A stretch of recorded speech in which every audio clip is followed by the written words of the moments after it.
Thank you for joining us tonight. It's August 11th, and we'll go ahead and get the town of the Emerald Isle Board of Commissioners meeting started. Lindsay? Mayor Lagos. Here. Mayor Pro Tem Holland. Here. Commissioner Brownlow. Here. Commissioner Plum. Here. Commissioner Sanderson. Here. Commissioner Wooten. Here. Okay. Commissioner Brownlow, would you like to lead us in opening prayer? Let's please bow our heads in prayer, please. Heavenly Father, we come before you with grateful hearts for the privilege and responsibility of serving the people of Emerald Isle. We ask for your wisdom as we consider the matters before us this evening. Help us to listen with open minds, speak with humility, and make decisions that are fair, thoughtful, and in the best interest of our community, both for today and generations to come. Tonight, we especially lift up the Lenz family as we remember Trenton and the remarkable example of courage, kindness, and love that he shared with our community.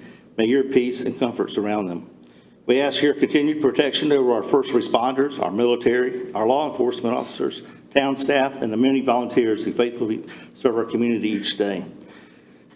Bless their work and keep them safe, dear Lord. We ask these things in your holy name. Amen. Amen. All rise for the Pledge of Allegiance. I Pledge allegiance to the flag of the United States of America and to the republic for which it stands, one nation, under God, indivisible, with liberty and justice for all.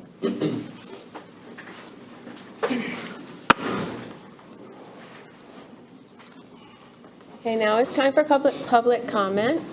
Lindsay, has anyone signed up tonight? Yes. Carol Peoples.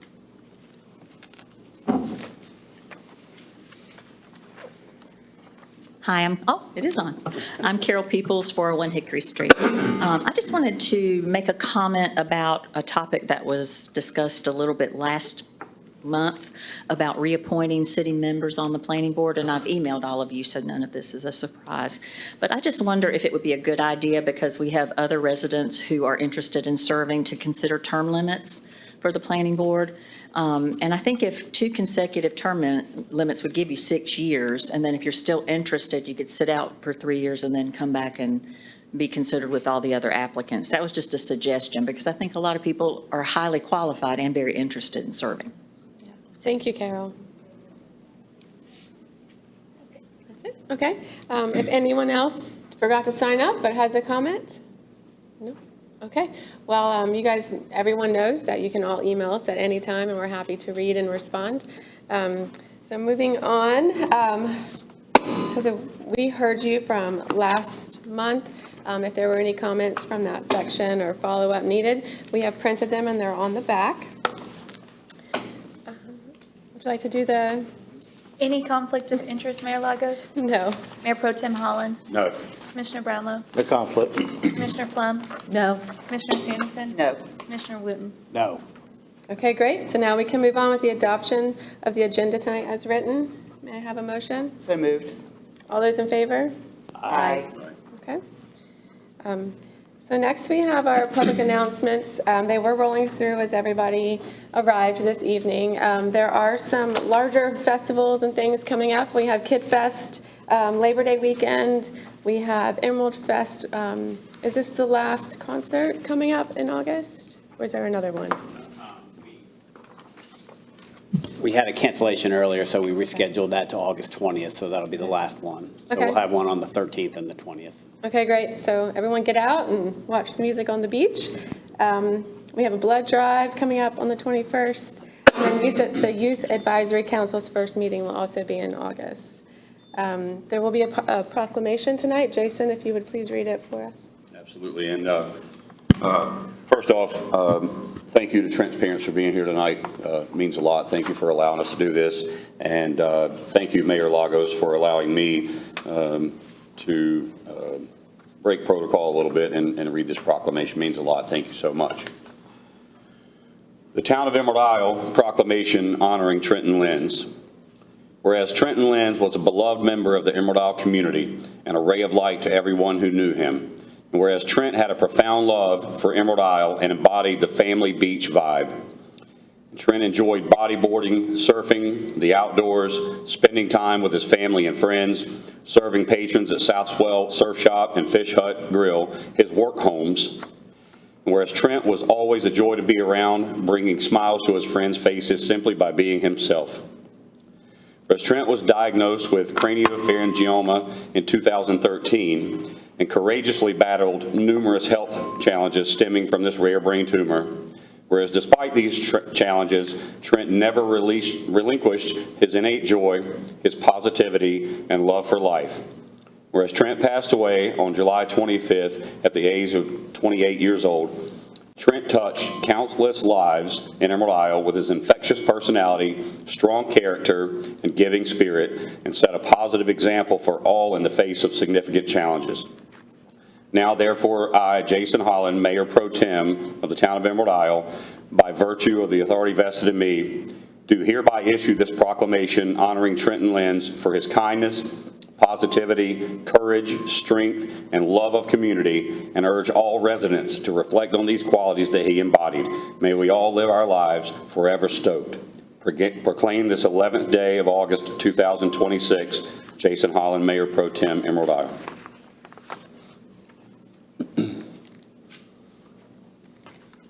Thank you, Jason. Thank you. Moving on to the consent agenda, may I ask approval or motion to approve? So moved. All those in favor? Aye.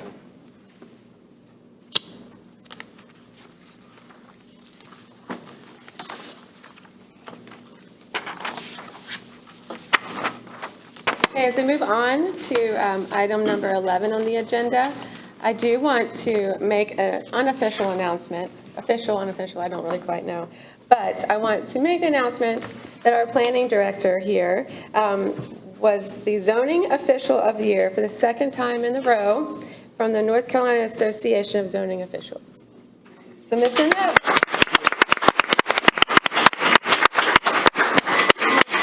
If you will please lead us in talking about the ordinance amending the UDO to clarify that contractors may also be subject to penalties for Sure. violations. Now I got to do it perfectly. Yes, you do. Good evening, everyone. Today we are holding a public hearing for a proposed UDO text amendment in section 9.2 of the ordinance. The purpose of this ordinance amendment is to clarify that fines may be incurred by both the owner of a property and/or the contractor that performed the non-compliant work. The UDO currently states that the owner of a property is the responsible person when non-compliant work is performed, but there are many situations in which the contractor who performed the work should also be responsible.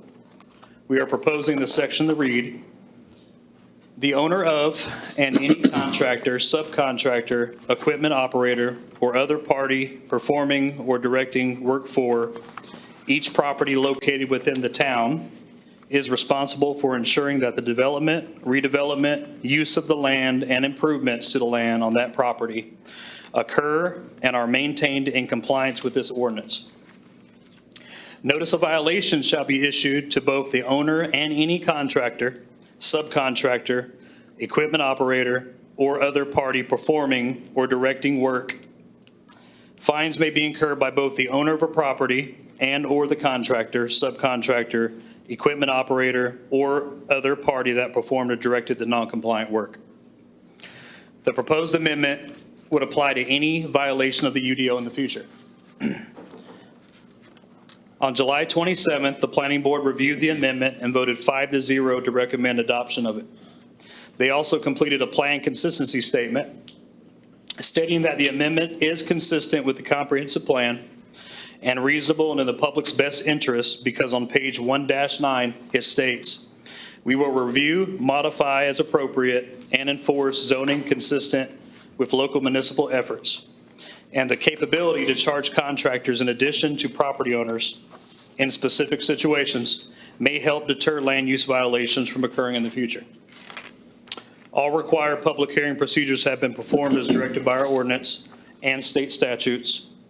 Within the public notification period, we did not receive any calls, emails, or citizens that visited the planning department requesting more information about the proposed amendment.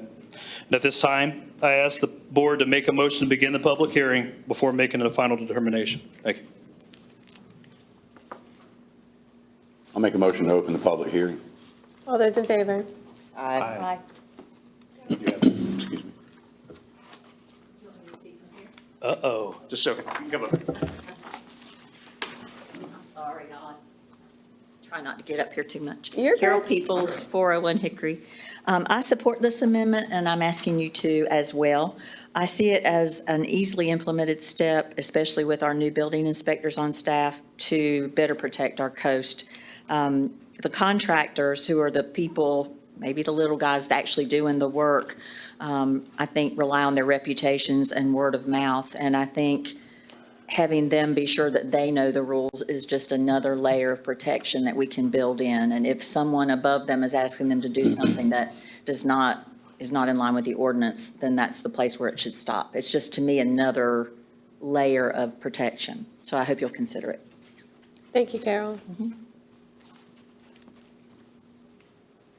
Anyone? That's it? Okay. Make a motion to close the public hearing? All those in favor? Aye. Does anyone have any questions for John? Yeah, John, I think shortly before the meeting, we revised the language a little bit so that it was clear that it doesn't pertain just to a contractor, like a licensed contractor. Could you clarify on that for the audience, please? Right, yeah, so that's absolutely true. Is there a certain wording you wanted to have that in, or? So we have placed at your places tonight the revised agenda item, which is substantively similar to that was included in the original agenda packet. We have actually included copies of the replacement item on the table in the back as well. But we've just expanded that and clarified that it's a contractor, a subcontractor, really any representative of an individual who's performing the work or directing the work there. So we think that's a helpful change to further clarify the requirements. Thank you. Make a motion to amend the Unified Development Ordinance to clarify the contractors and their entities may also be subject to penalties for UDO violations. All those in favor? Aye. Unanimously. Excuse me. Thank you. Thank you, John. Thanks, John. Zoning Officer of the Year, everybody. Yes.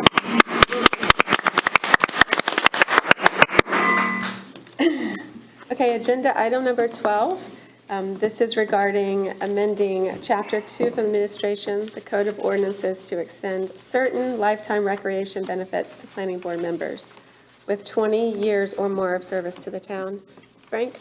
Mayor Lagos, Commissioners, the town has for many years provided lifetime recreation benefits to any elected official who currently serves or has served the town in the past or will serve in the future. That's a nice benefit to recognize the dedication and the commitment of yourselves and those who've come before you and come after you.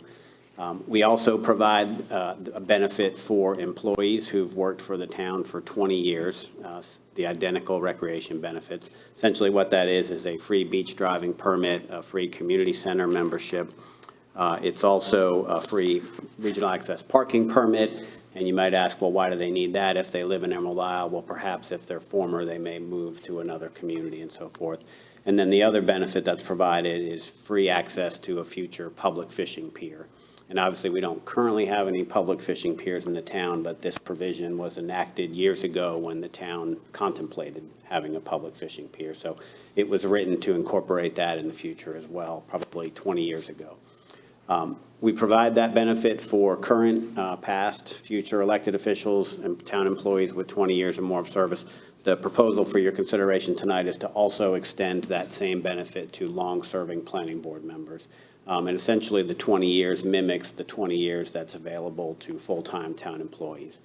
We currently only have one individual that would qualify for that. That's our chairman, Kenny Sullivan, right now, who has been serving for a little more than 20 years.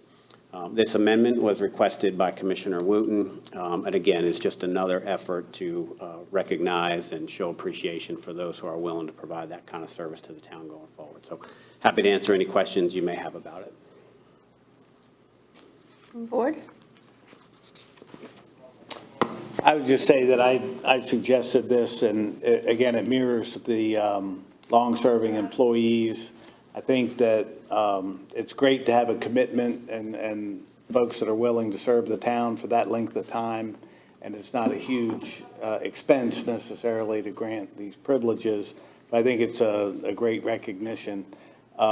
We do have, as the town has grown and evolved, and to Carol's point, I think we have so many people that are willing to serve now. I don't know that we would be granting these to a lot of folks going forward, so I don't think there's a big expense to it, but I thought it was a nice recognition for the time served for Mr. Sullivan and anybody else that was saying, similarly situated.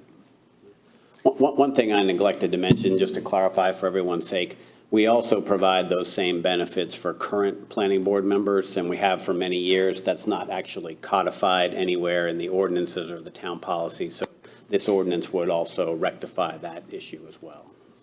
Frank, I recall as a staff member there being questions oftentimes at the community center. Is this for a board member, a planning board member, a retiree alone, and their immediate families?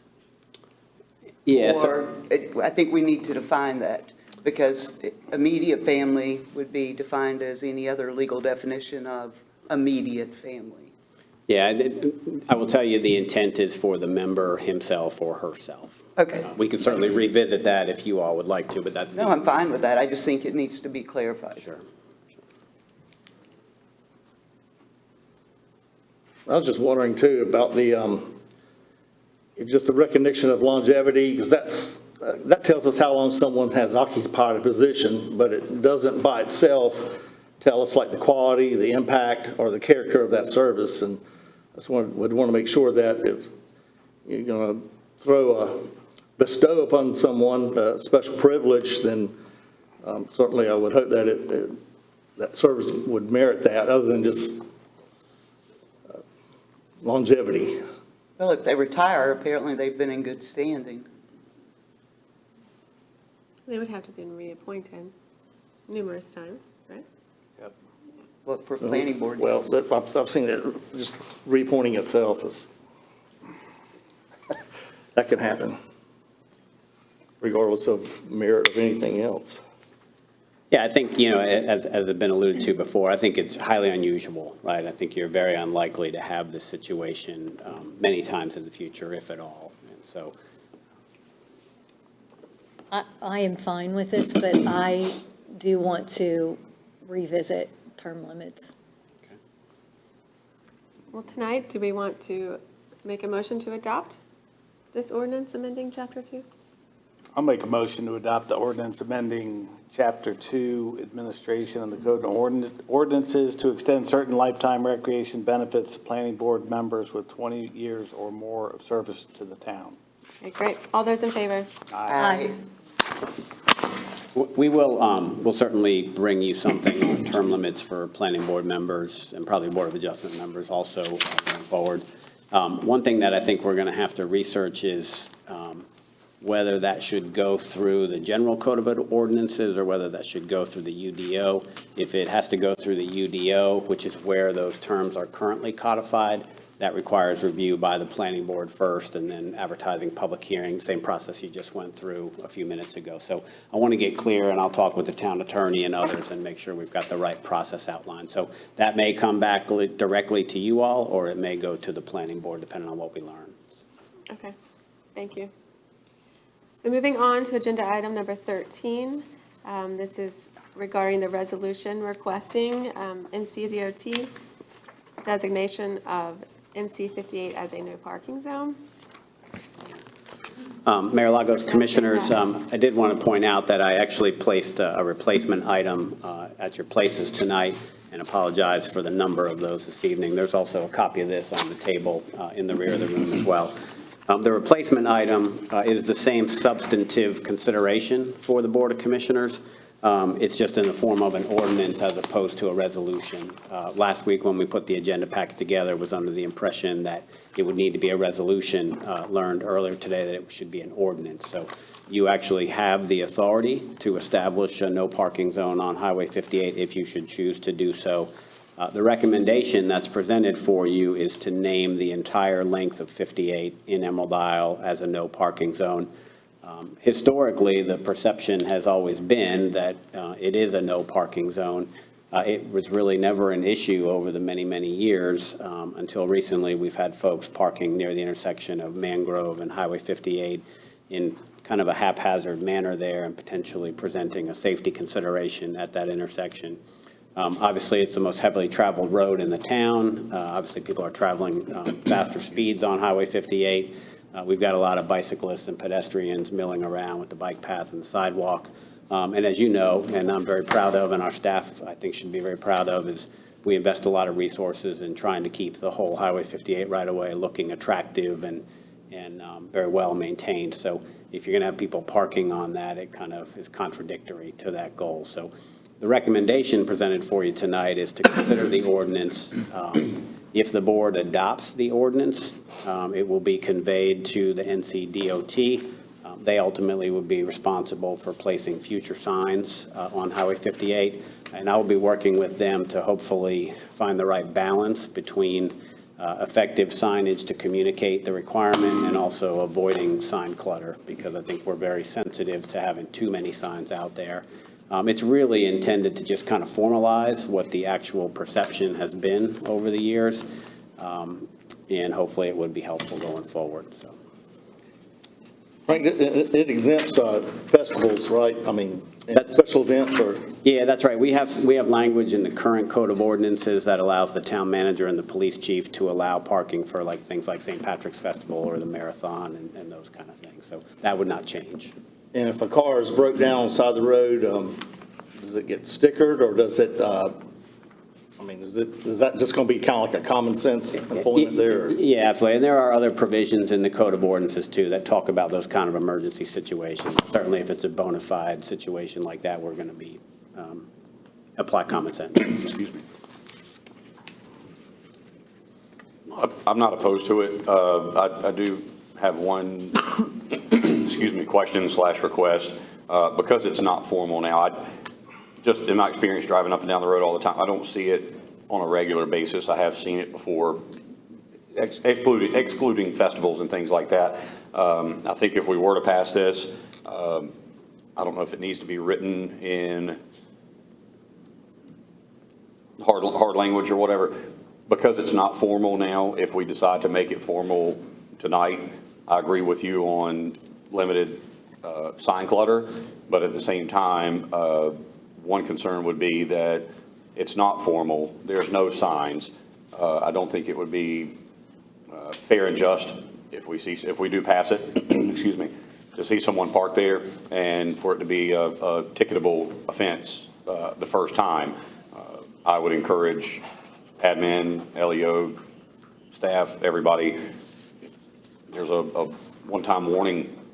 Hey, I didn't know. I know ignorance is an excuse for not knowing the law, but if it's not posted or if it's posted a little bit without sign clarity, a little bit of leniency, teachable moment kind of a thing. I don't want to pass something like that and then all of a sudden someone decides to park there, they didn't know any better, and they're out $50, $100. I just there's some kind of happy medium there. That would be my biggest concern there. Yeah, I share your concern and share your approach on those kind of things. And that's generally how we operate on these things. If there are areas where it's clearly established you shouldn't be parking there, obviously they're going to issue a citation early on in that process. My intent on this going forward, and obviously can adjust in any way that you would like to, but my intent is to place as few signs as necessary to accomplish the goals that I outlined before. And then certainly if someone parks in an area where there's not a sign and technically it's a no parking violation, certainly don't want to write that person a ticket, want to use it as an educational opportunity as you described. So, I want our staff, whether it be law enforcement officers or planning, zoning enforcement, to be able to exercise judgment, right? To be able to exercise discretion, consider those kind of things, so. Thanks. Yep. And this is applicable for the entire stretch? The way that it is written now, it's applicable for the entire stretch of Highway 58. If you would like to consider some other subset of that, we certainly can do that. Initially contemplated just making it effective through the main stretch where it's 200-foot wide right-of-way, basically from the bridge up to the Welcome Center, but then started contemplating more whether or not do we really want people parking, say, along the bike path in Central, Eastern, Emerald Isle? Do we want people parking near the sidewalk in those areas? So the draft that's before you tonight makes it the entire section of Highway 58, but that's certainly a reasonable conversation to have. As it stands right now, as you probably know, there's a short segment down there by the bridge that says no parking, stopping, standing, et cetera, probably a few hundred feet or so in that area. So, but to be clear, this would be the entire length of 58. If you want to consider something different, we certainly can. You know, I've seen some instances on the east end of town where it's narrow, and some of the vacation rentals are right on Highway 58, and I've seen like, well, maybe they were having a party and people temporarily parked on the side of the road, or either sometimes the house was overflowing and they had, you know, weekend parking there. So I don't know how you would break that apart, or just kind of keep an eye on it and monitor it, or. Yeah, so we obviously have those situations occasionally on other town streets. If people are having a special gathering or something like that, particularly if there's a new home under construction and the contractors really just don't have anywhere else to park. So, you know, we try to apply common sense and make sure that there's no safety concern there. Clearly, if there's a safety concern, we're going to make the person move the vehicle. If it's a poor attitude or poor response, then perhaps they would get a citation in that, or if it's a repeat offender, those kind of things. So, you know, again, I think our law enforcement officers are going to use discretion and judgment and try to be reasonable with people. Was stopping and standing always just a given, or now it's in black and white? Like, can you elaborate on that a little bit? Yeah, that's the current language in the ordinance, the header on that particular section, and it lists 13 other instances that qualify under that, things like a loading zone or a turning lane and other things like that. But the stopping or standing, it's intended to apply to parking or leaving your car there for some prolonged period of time. So, I mean, I think, you know, again, if someone pulls over because they are lost or they're looking at their phone or they're trying to call someone, I mean, we're going to be reasonable about those kind of things. It does make Commissioner Brownlow does bring up an interesting point. I've worked down on the east end a lot, especially down toward the east end when it does narrow up, specifically to construction, not necessarily rental overflow, which obviously can be a problem at any house anywhere on the island. But, you know, if a house is under construction or a house is being remodeled, a lot of those driveways, especially down towards the east end of the island, they're narrow, and some of the ones I work, I wait until nobody's coming, and I back in because I wouldn't be able to back out. And if you've got a crew there with 3, 4, 5, 6 machines or vehicles, or a trailer with you know, a piece of heavy equipment on it, they can or won't be able to get down the driveway. That would be a big concern for me to not ticket or not cite workers there. I mean, if they have a crew there with 8 people and 4 vehicles and a trailer, a heavy equipment trailer, there is nowhere else for them to park to get their work done other than the right of way. I wouldn't want to create angst between contractors and subcontractors, employees of those contractors, you know, to where they're getting citations. That might be a bad look, open up a can of worms. I hadn't thought about it that way until now, but that's something to consider. Yeah, and absolutely 100% agree with you. That concern is in place currently. We're not going to write someone a ticket if it's a bona fide worker there. And as long as they're safe, right, we're going to work with them and try to get them to move. But that's a fairly common concern that we hear from people. Sometimes, you know, a neighboring resident calls up and says, hey, the painting contractor or the landscape contractor or the construction guys are parking in the street. And you know, we look at each situation on a case-by-case basis. Obviously, we want those folks we want our residents to be able to get the work done for their homes, first of all. We want those people to be able to make a living and perform work. And so we consider all those things.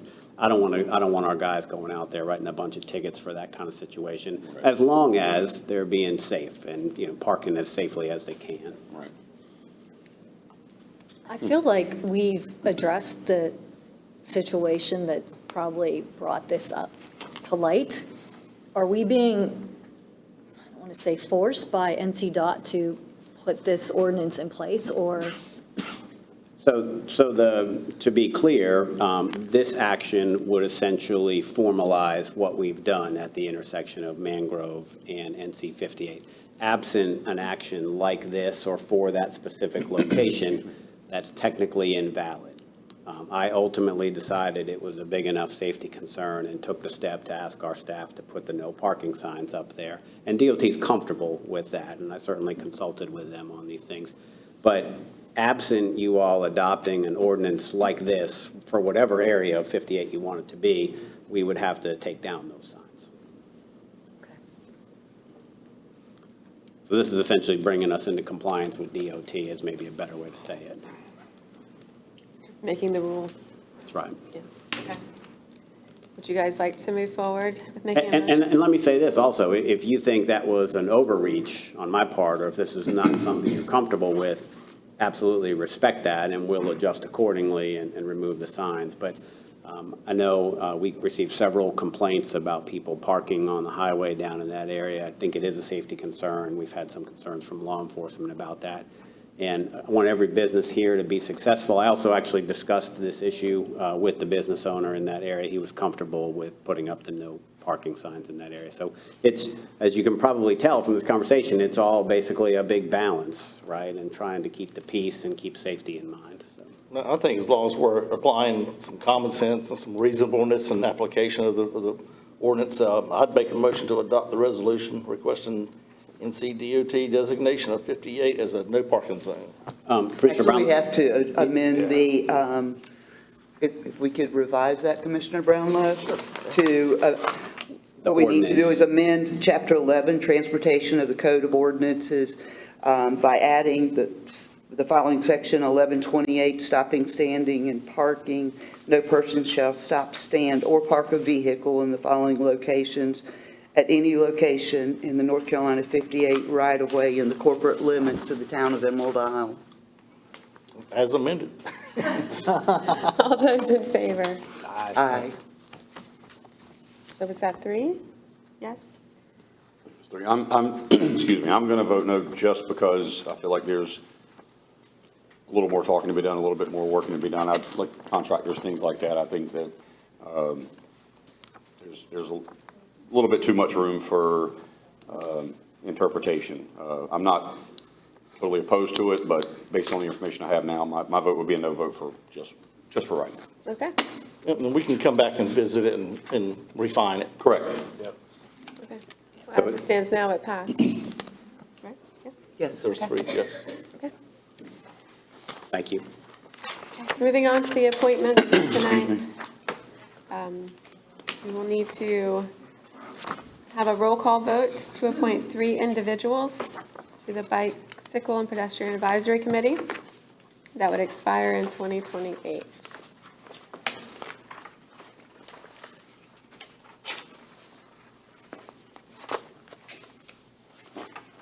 Yeah, I feel like I'm still new at roll call votes. So does someone start off with an appointment, or do I call on each?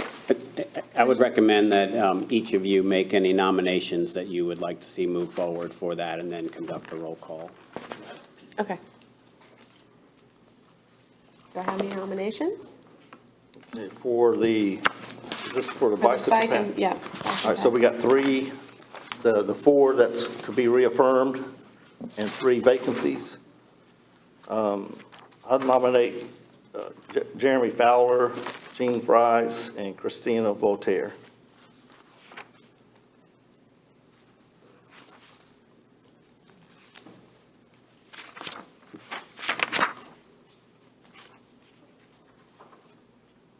And the reaffirming, I guess,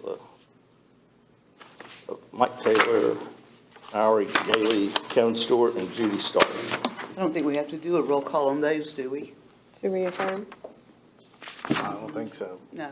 I think we stick with the 3, and I don't have any to add to Roy's as far as roll call goes. Can you I don't repeat either. who you said, Commissioner Brownlow? Yes, Jeremy Fowler, Jean Fries, and Christina Voltaire.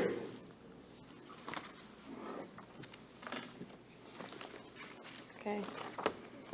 Commissioner Wooten, you want the same?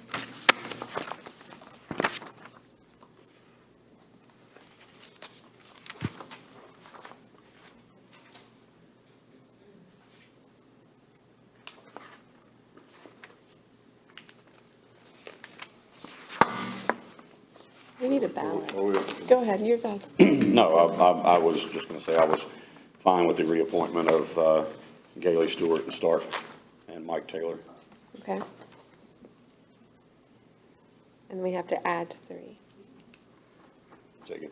We have to add 3. Add 3. I think we're on that The first step. the first step is the roll call vote on adding 3. Oh, sorry. And it was, We need a ballot next time. yeah. And it was, Commissioner Brownlow, it was Fries. Can you repeat this, please? Fowler, Fowler, Fries, and Voltaire. Fowler, Fries, and Voltaire. Agreed. Okay. Alicia? agreed. Okay. Agree. Okay. Jay.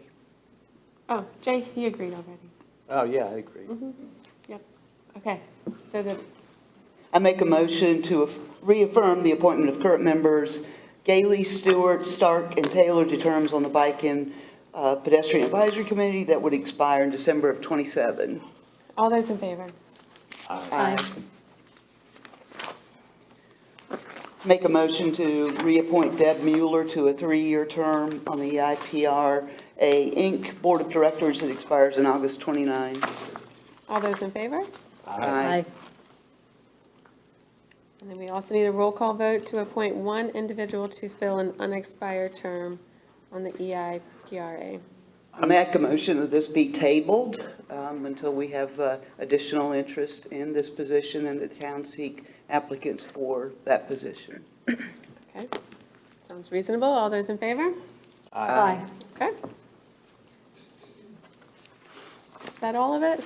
I'd just like to comment that, ask staff in the future that even if it's the incumbents want to be reappointed, that we get their applications. Like, I might not know who the people are, from previous years ago, and so it'd be nice to know who they are and a little bit about their background. And I think it also makes a level playing field for the other people wanting to apply, that everybody has to submit an application. I think that's a fair ask. We'll certainly do that in the future. Okay. So moving on from comments. No, nothing from you, Lindsay? Okay. Attorney Killis? No, ma'am, thank you. All right. Frank? All right, several things, mostly good. We have now received actually 3 significant financial donations for the town's services for the departments. We have Emerald Isle residents who have made a significant, in excess of probably $10,000 donation for outdoor fitness equipment. That's Ken and Sharon Ambrose here in Emerald Isle. Their son was killed on 9/11 in the plane that crashed into the Pentagons, and we're working to memorialize him and also recognize 9/11 on the 25th anniversary. So we're still working to put together an actual date for that. It will not be on September 11th due to other commitments by the Ambroses, either in their hometown or in Washington, D.C. on the 25th anniversary. But absolutely appreciate their generosity toward the town of Emerald Isle and the outdoor fitness equipment. So we'll move forward with that, and I'll certainly keep you informed as we make progress on that. We're hoping to secure the equipment and get it installed prior to the ceremony. We're looking at early October-ish timeframe, and it's going to be a little bit tight, but we'll do our very best to make that happen. We also had a resident, Clifton Barkley, made a very generous $5,000 donation to the fire department, simply to benefit the department and our community. So appreciate his generosity in Emerald Isle. And then finally, we received multiple donations. The final amount is unknown depending on the cost of some equipment, but probably in the range of $20,000 from a woman named Nancy Frantel, who is a frequent visitor to Emerald Isle, and just very appreciative of our community and our police department in particular, and would like the funds invested in police department things. So I mentioned that tonight, and certainly throughout the year, we also receive generous contributions from others, but I was just really struck by the dollar amounts involved with these and the fact that they all came literally within a few days of each other, and I just felt like it was worth mentioning to you, and really just representative of what a great community of people we're fortunate to have here in Emerald Isle. So to those who I didn't mention, who have previously contributed, thank you also, but I just wanted to make you particularly aware of those three. We are, as I communicated in an email to you all, we're set to meet with Senator Sanderson and Representative Carnes next week, August 20th, hopefully to eventually secure state funding for a new fire station, whether that be Fire Station 3 in the future or perhaps even something here at the town complex. So looking forward to that meeting. Appreciate Commissioner Wooten and Brownlow agreeing to participate in that. I'll certainly update the rest of the board on how that goes. I look at these things as kind of the first step in the process and trying to educate them about the town's needs, hopefully gather their support going forward and be helpful in the future. Fire Station 2, as you know, we have not started yet. We had hoped to start last week. We are still waiting for the final approval from FEMA to go forward with that. Really just a procedural approval.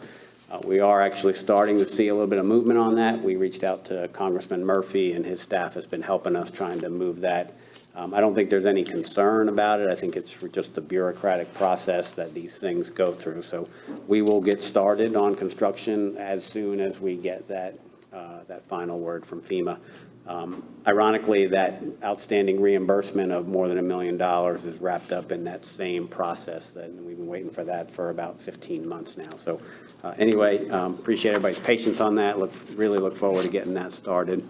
The Youth Advisory Council, their first meeting is 2 weeks from today on the 25th at 4 o'clock. So we'll be working on an agenda for that group, trying to finalize that and hopefully make that a very positive, rewarding experience for the 14 youth that you all appointed to that.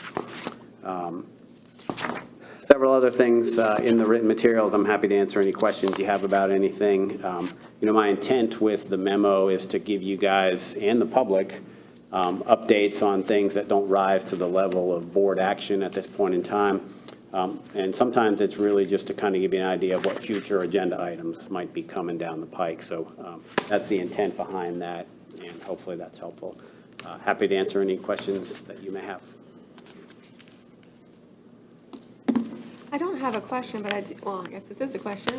For, you had in your memo, it was mentioned about, or I guess it was a consent agenda, about asking or applying for a grant from the Big Rock Foundation. Should we as a board or from the town draft a letter or anything else to go with that application? You certainly can. Essentially, that resolution that you approved as part of the consent agenda is your letter of support, so to speak. Okay. But to your point, I think if you are familiar and have relationships with anyone on the Big Rock Board of Directors or anyone at all affiliated with the Big Rock organization, please put in a good word for us, express your support for this. But that resolution is kind of your letter of support. Okay. I really like the idea of the microchip scanner for lost pets because it happens here all the time. Is it, I don't know what your plans are for the funding, but is it possible to use the dog park money that we have sitting there to get this done? Oh, that's a good idea. Yeah, I think that would be a good use of those funds. I don't know what the cost is at this point in time. I don't expect it will be a difficult number for us to achieve.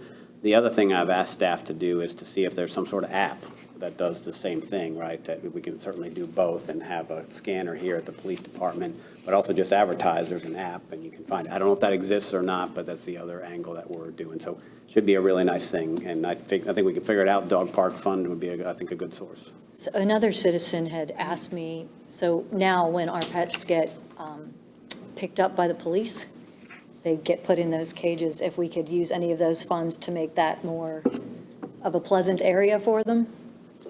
Because it's just kind of just a cage now and probably getting old. I haven't been there for a while. My dogs haven't been in police jail for a while, but. Yeah, I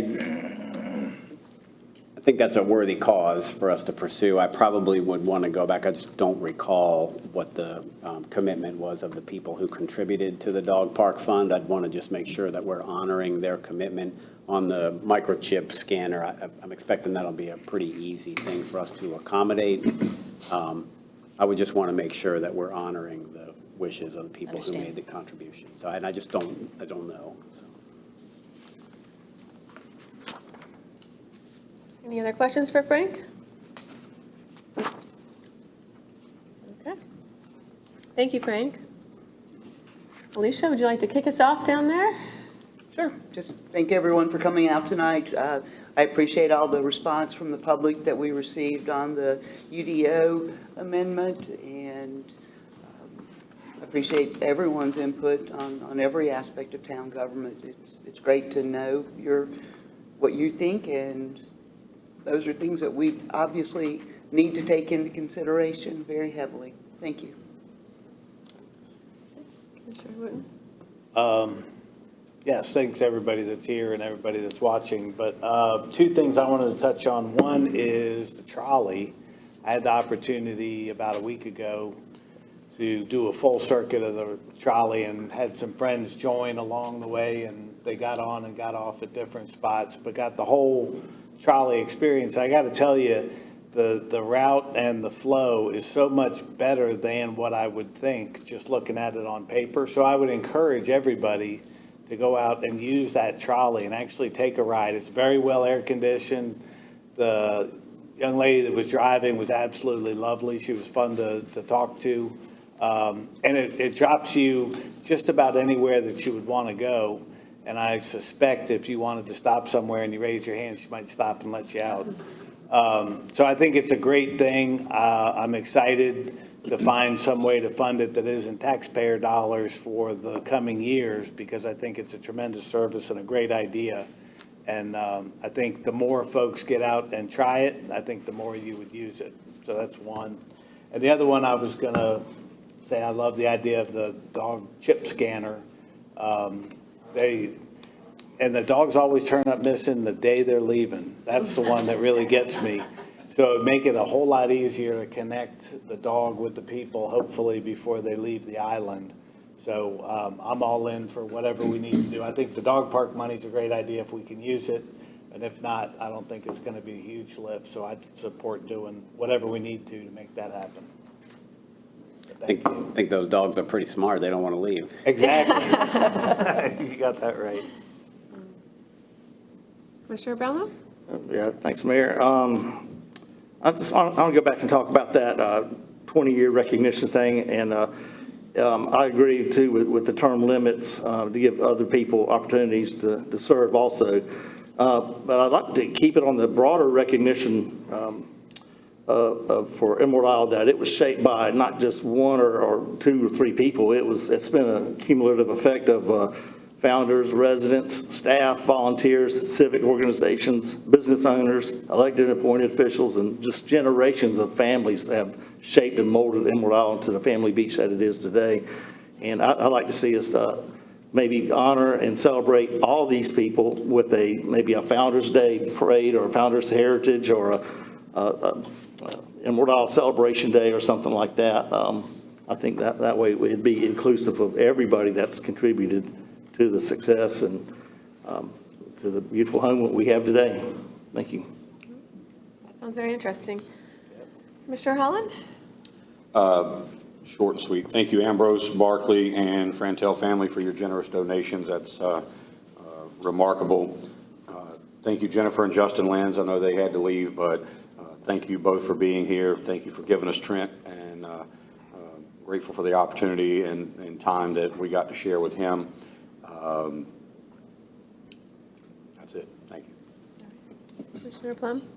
So we still have the one opening on the rec board. We did not have any applicants, so please reconsider, tell your friends, tell your family. We need to get that position filled. And second, this weekend on Sunday, Little Pink Houses of Hope, where breast cancer patient survivors come to the island, is happening on Sunday.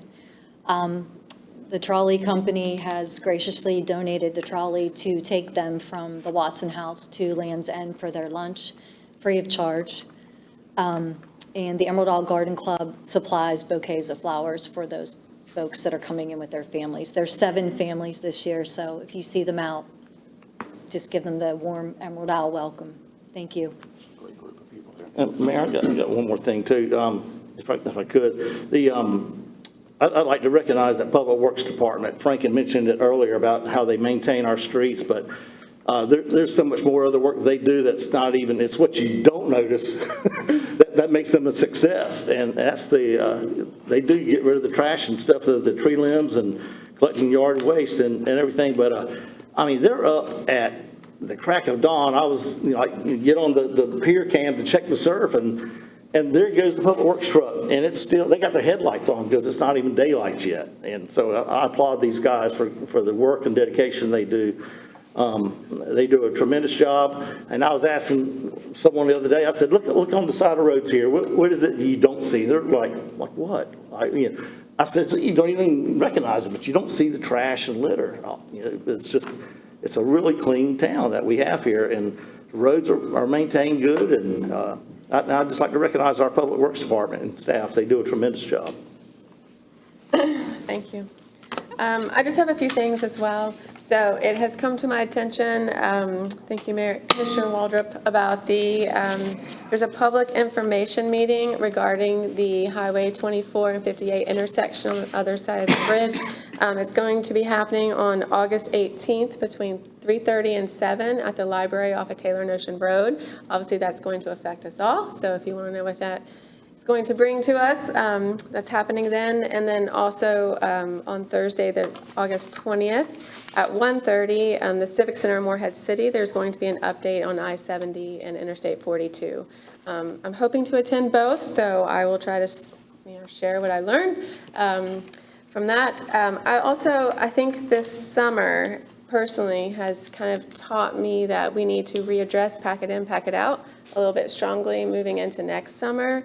And so I think, and not leaving holes on the beach and removing your beach gear, I think we need to kind of revamp that, those talking points to our customers and our guests and our town members as we move forward into next summer. So I have that on my ongoing list so we don't forget come April. But yeah, I'm looking forward to seeing the school buses back on the road and school getting back in and seeing September come.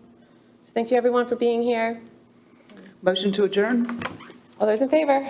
Aye. Aye.